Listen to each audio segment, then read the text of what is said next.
صدیق اکبر، فاروق اعظم، عثمان غنی رضی اللہ تعالیٰ عنہم اجمعین، یہ جو ہیں یہ خلیفے نہیں ہیں، یہ جھوٹے موٹے بادشاہ ہیں۔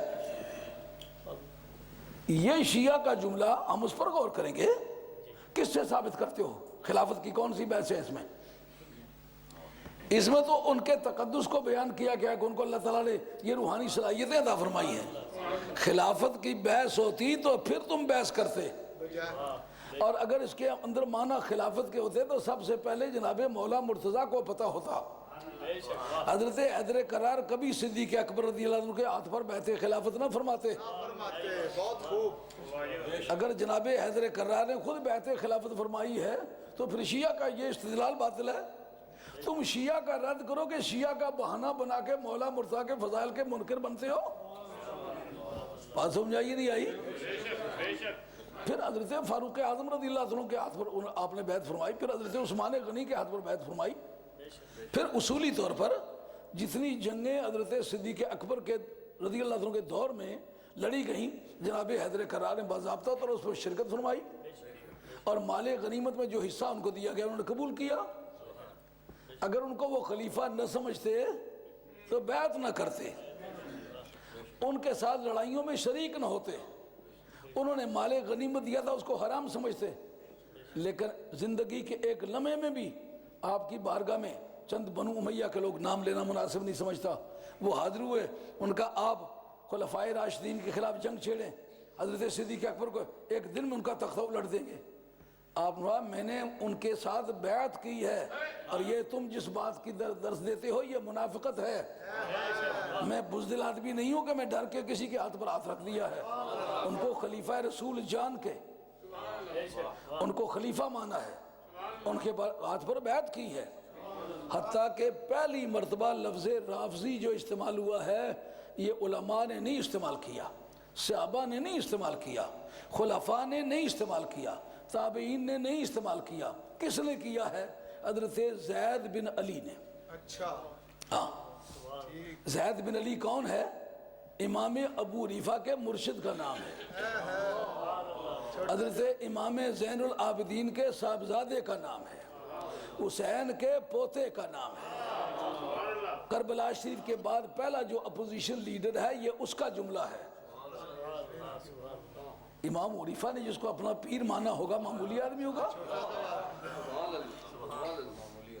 جو استاد ابو زہرہ نے مدرد امام زید پر تبصرہ کیا ہے، اس کا ترجمہ تفسیر کی ہے، اس کے اندر باقاعدہ لکھا ہے کہ حضرت امام ابو حنیفہ رضی اللہ عنہ کے مرید بنے، اور تا دم آخری ان کے عقیدے کے بھی پابند رہے، ان کے عمل کے بھی پابند رہے۔ آپ سے کہا گیا کہ آپ ان کے حق میں ان کے خلاف فتویٰ دیں کہ وہ باغی ہیں، فرماتے ہیں انا من شیعتہ، میں تو اس کے شیعہ میں سے ہوں۔ ہاں، آج تم نے یہ لفظ بنا لیا ہوا ہے ایک الزام ہی، اسی طرح ہاں، الزامی ہے۔ یہ تمام علامہ مومن مصری شبلنجی نے نور الابصار فی مناقب آل بیت نبی المختار کے اندر لکھا، ابن کثیر نے البدایہ والنہایہ کے اندر لکھا، ابن اسیر نے اپنے کامل کے اندر لکھا، ہماری جتنے بھی شیعہ کے رد میں کتابیں لکھی ہیں کہ سب کے اندر یہ حوالہ موجود ہے۔ امام ابو حنیفہ معمولی آدمی تو نہیں ہے نا، کہتے آتیتہ 30,000 درہم، میں نے ان کو 30,000 درہم بطور نذرانے کے دیے ہیں کہ آپ اس اپنی جنگی مہم میں میری طرف سے شریک کریں۔ میں اس وقت عمر رسیدہ آدمی ہو گیا ہوں، وگرنہ میں آپ کے ساتھ شریک ہوتا لڑائی میں۔ جس زمانے میں 3 درہموں پر گائے ملی ہے ان دنوں میں 30,000 درہم امام ابو حنیفہ نے ان کو نذرانے کے طور پر پیش کیا۔ یہ لفظ رافضی کس طرح استعمال ہوا؟ ان کے ساتھ جو مددگار تھے، یہ کالی بھیڑیں تو ہر ریوڑ میں شریک ہو جایا کرتی ہیں نا، انہوں نے کہا کہ تم صدیق اکبر کو، فاروق اعظم کو تبرہ بھیجو تو ہم تمہارا ساتھ دیں گے۔ انہوں نے کہا میں استغفر اللہ کہتا ہوں، تمہیں بھی کہتا ہوں توبہ کرو۔ ٹھیک، وہ نبی پاک علیہ السلام کے وفادار جان نثار ساتھی ہیں، اور میرے بزرگوں نے ان کو خلیفہ جان کے ان کے ہاتھ پر بیعت کی ہے۔ ان کا پھر ہم تو ساتھ نہیں دیں گے۔ انتم الروافض، تم ساتھ چھوڑنے والے ہو، عہد شکنی کرنے والے ہو۔ آج تک شیعہ اس لفظ کو گھبراہٹ سے کیوں سنتے ہیں کہ پہلی مرتبہ حضرت زید بن علی نے جو پہلا اپوزیشن لیڈر تھا کربلا شریف کے بعد، اس سید نے استعمال کیا ہے۔ اولاد علی نے سبحان اللہ سبحان اللہ۔ تو پہلے وفا کا کام کس نے کیا ہے؟ پہلے وفا کا کام کس نے کیا ہے؟ اولاد علی نے کیا ہے۔ ان کے مرید ہیں حضرت امام ابو حنیفہ رضی اللہ تعالیٰ۔ اس کا مقصد یہ ہے کہ جس علی کے خون نے خلفائے راشدین کی عزت کو تحفظ مہیا کیا ہے، اس کی شان میں کوئی آیت آتی ہے تو بہانہ بناتے ہوئے شیعہ کو فائدہ پہنچتا ہے۔ اگر یہی بات چل نکلے کہ جی فلاں فلاں جو معجزات بیان ہوئے ہیں قرآن مجید میں، عیسیٰ علیہ السلام کے معجزات ہیں، ان کو قرآن سے نکال دو کیونکہ ان کے بیان کرنے سے عیسائیوں کو فائدہ پہنچتا ہے، کیا یہ عذر قابل قبول ہوگا؟ کیا جواب ہے جناب؟ موسیٰ علیہ السلام کے معجزات قرآن مجید میں آئے ہیں، ان کے بیان کرنے سے یہودیوں کو یقیناً فائدہ پہنچتا ہے، تو کیا اس بہانے کی بنیاد پر ان کو قرآن مجید سے نکالنے کی اجازت ہے؟ ان کو چھپانے کی اجازت ہے؟ کتنے ظلم کا جملہ ہے یار، شیعہ کو تو فائدہ پہنچے، تجھے کیوں فائدہ نہ پہنچے؟ تو دشمن علی ہے؟ سمجھائیے بات کی نہیں آئی کہ اس جگہ حضرت حیدر کرار کی شان بیان ہوئی ہے کہ وہ مشکل کشائی کا کام کرتے ہیں، لیکن علی مرتضیٰ کا نام لیا جاتا ہے، یہ ان کی اسپیشیلٹی ہوتی، ان کا نام نہیں لیا گیا، وصف بیان کیا گیا۔ معلومہ اس وصف کے اندر حضرت حیدر کرار کے ساتھ آئندہ لوگ شریک رہیں گے، ان کو اللہ آج اگر آپ اولیاء اللہ کے پاس جائیں گے تو یہی آیت جو حضرت مولا بات سمجھ میں آئی ہے۔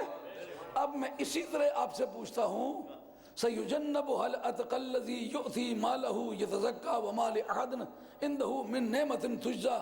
اس کا سبب نزول تو جناب صدیق اکبر ہیں، خصوصیت کی دلیل کیا جی؟ اچھا ہے جناب۔ کیوں اس کو جزئی حقیقی مشخص بناتا پھرتا ہے؟ یہ تو کلی ہے، تو کلی کے حکم سے جزئی کی تخصیص نکالنا یہ عقل والے کا کام ہے؟ جا کسی اسپتال میں، پاگلوں کے اسپتال میں جا کے علاج کروا۔ جزئی حقیقی مشخص اسے کہتے ہیں جو اشتراک کو قبول نہ کرے، سمجھ آئیے؟ جیسا میرا نام سید عبدالقادر جیلانی میرے گھر والوں نے رکھا، کوئی اور اپنے گھر میں رکھے تو رکھے، میرے گھر والوں نے پھر سید عبدالقادر جیلانی کے نام سے کسی دوسرے کا نام نہیں رکھا۔ کیوں؟ جزئی حقیقی مشخص اشتراک کو، پارٹنرشپ کو قبول نہیں کرتی ہے جی۔ اگر پارٹنرشپ قبول کرے تو جزئی حقیقی مشخص نہیں ہے۔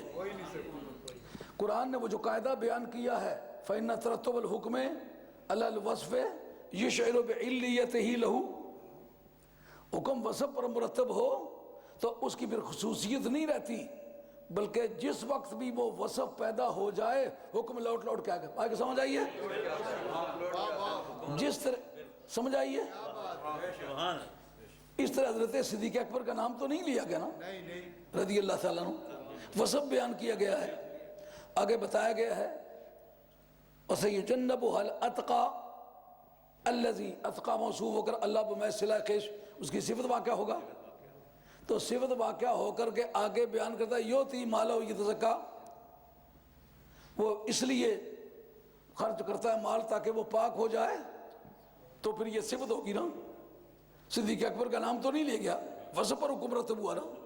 ایسے اتقا کو بچائے گا جو راہ مولا میں مال خرچ کرتا ہے تاکہ وہ پاک ہو جائے، تو اس کا معنی یہ ہوگا ہر وہ آدمی جو متقی ہوگا راہ مولا میں اگر اس نیت سے مال خرچ کرے گا تو اس آیت کے ضمن میں وہ بھی آئے گا۔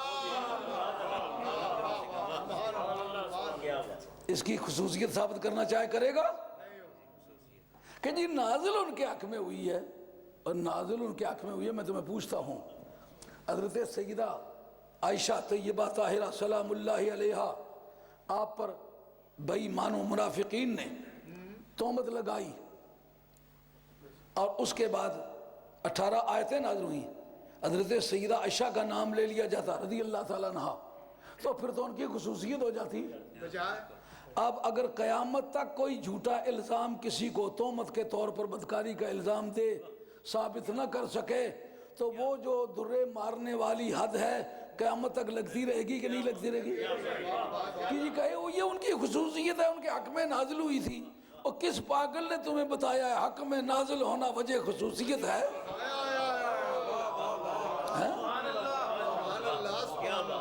بچوں کے کبرا کیا ہے؟ یہ اس اتقا کا جو مقام ہے اس کے بارے میں کچھ اور معلوم کرنا چاہتے ہیں، وہ کیا کریں؟ کہا ان اکرمکم عند اللہ اتقاکم، تم سب میں زیادہ بزرگ وہ ہے جو اتقا ہے۔ کہا اتقا تو صدیق اکبر ہیں، اس لیے تم سب میں زیادہ فضیلت والے وہ ہوں گے۔